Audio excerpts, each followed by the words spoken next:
And joining us now with more on the deadly earthquake and Israel's search and rescue assistance to Turkey is Moshe Chertoff, certified emergency response specialist. Moshe, thank you for joining us. Hi, Lidar. Hello to all the viewers also. So a really devastating earthquake, hundreds killed, thousands more injured, thousands of buildings collapsed. What is the first priority in the aftermath of such a deadly quake? Well, first priority is to know what to do when it begins and prevent this situation from happening, which includes retrofitting buildings which are substandard and learning what to do when an earthquake hits, even if you're in a proper building that you think will survive the major quake. After the quake, it depends on the instructions you've received. If you're in the building and you wait it out, which is according to many people what you should be doing, wait it out inside, and then make sure you take everyone with you and just leave the building carefully, slowly. Don't panic, but get outside. Make sure you're not under electrical wires or trees that might collapse, especially in a situation like ours where there's lots of rain and strong winds. After an earthquake, trees have a tendency also to fall over. Now, you've just sort of gone over some of the guidelines, what should be done in case of an earthquake. But we saw in Turkey, for example, that whole buildings simply collapsed from the tremors. So what happens next? What are the search and rescue teams going to be doing, and how much time do they have to find people still trapped under the rubble? If this were the summertime, they'd have more time. Unfortunately, they're currently in sub-zero temperatures with snow falling. During an earthquake like this, water veins have been busted, so there's no portable water. Communication lines are down. It's a very, very scary thing, and in Israel, we're not prepared for it the way we should be. Just to give you an example of what I was told in the emergency response team that I was a part of in Yokneam at the factory where I worked, the fire department told us that we're going to have to get along for 2 or 3 days without their help because there are so many tall buildings now in Israel that they're going to be busy helping people down and out of the top floors of buildings because you're not supposed to step into an elevator even if your building survived. Go down the stairway, be careful, hold on to the railing because another one can hit while you're walking down, and step outside of the building.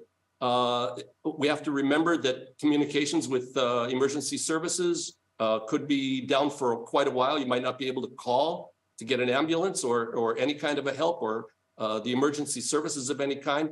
Getting to a hospital might not be easy because in this magnitude of an earthquake, roads can be ruptured and you may not be able to cross at certain points. This happened in Los Angeles in 1969 when I was in a 6.7. And the roads had huge cracks in them. You can't just drive straight through. You have to be very careful. So all of this is very, very complicated. Now, I want to get to Israel in a minute, but going back to Turkey, the Turkish government calling for international aid. What kind of aid are they going to be needing, and where can Israel offer the most assistance here? Well, the first thing that Israel probably will do is be sending teams who are already experienced and have been going through exercises for this kind of an event, get there and start to deal with what they can, because the thing that Turkey said that they need the most is heavy equipment, heavy earth lifting equipment and earth moving equipment that you can't send in a plane very quickly unless it's a transport, and even so, that's not easy. So our teams, which are experienced, will get out there with their dogs who can sniff out human life, and they can try to save with their experience whoever they can. And actually, we just found out, CNN has reported that Netanyahu mentioned that the Syrians have asked for our help in their experience right now. So this could be something good that might come of this, but there's just so much to do out there. There's such a huge magnitude of an earthquake, tremendous damage.